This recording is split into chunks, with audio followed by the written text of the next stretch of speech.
When selecting a drench for your calves, farmers should be thinking about the age and the size of the cattle. Firstly, younger calves can be more sensitive to certain drenches, so we should be thinking about a drench that's safe for using those younger cattle. Secondly, as cattle get bigger, their intake of parasites tends to increase more, and over that time, parasite numbers on pasture tend to increase as we move from the summer into the autumn. For this reason, we use different drenches through the first year of a calf's life.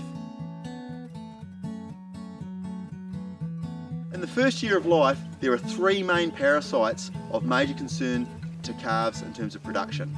The first parasite that I'm most interested in are the ivermectin-resistant Couperia.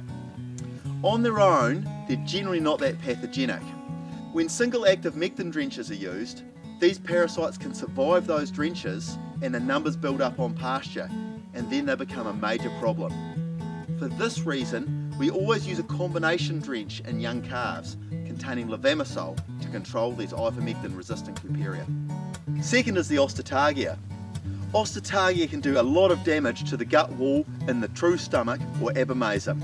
This can cause severe diarrhea and also appetite suppression, really reducing growth rates.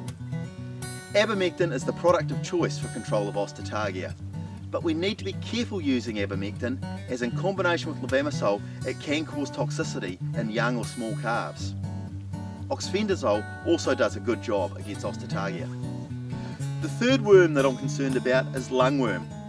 Lungworm can really build up in large numbers over the summer and catch farmers out.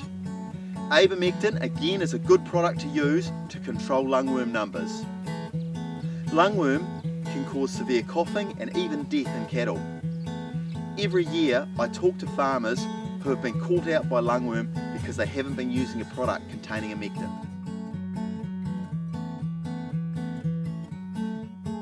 Farmers should start drenching their calves 4 weeks after weaning. When calves are drinking milk, they don't require drenching, but once they've had an opportunity to graze pasture and pick up significant amount of parasites, about 4 weeks, farmers should then start drenching them. A safe option for drenching calves after weaning would be Donaghys Concur Cattle High Min.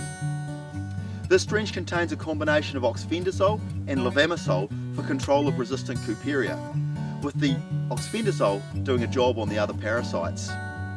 Although not the ideal combination for the entire season, due to the low parasite pressure these calves have after weaning, we can get away with using a safer option such as this. The dose rate of 1 ml per 20 kgs means that the drench is more likely to go into the rumen and not the true stomach. This increases the safety and efficacy of the product. I'd use Concur Cattle High Min for 1 or 2 drenches, or at least until the calves are over 100 kgs. Once calves are over 100 kgs, it's important that we use a product that contains both abamectin and levamisole to give optimum control of all worm species. Donaghys have 2 options here. Venator Cattle High Min is a really good option. It contains both abamectin and levamisole at 1 ml per 10 kgs. As mentioned, abamectin is the active of choice for Ostatagia and lungworm, with levamisole to control the ivermectin resistant Couperia. Being an oral product, Venator is a very cost-effective option for farmers that don't want to use a pour-on. Venator High Min can be used in sheep as well. This is really convenient for sheep and beef farmers wanting to use the same drench on both their sheep and their cattle.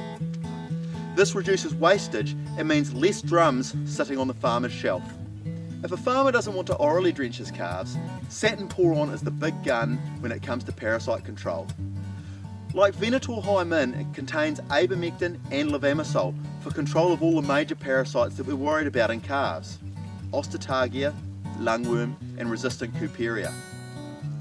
Satin pour-on also controls lice, so should be considered going into the winter if a farmer's just been using an oral drench up until then.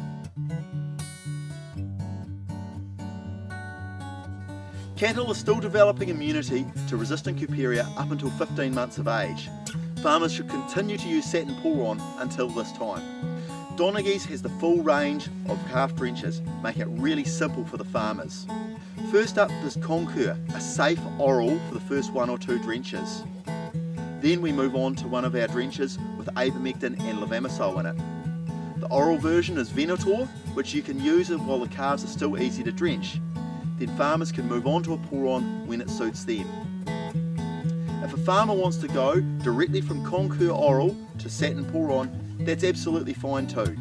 The choice is theirs. Farmers know that with the Donaghys range of calf drenches, they've got all their parasite needs covered.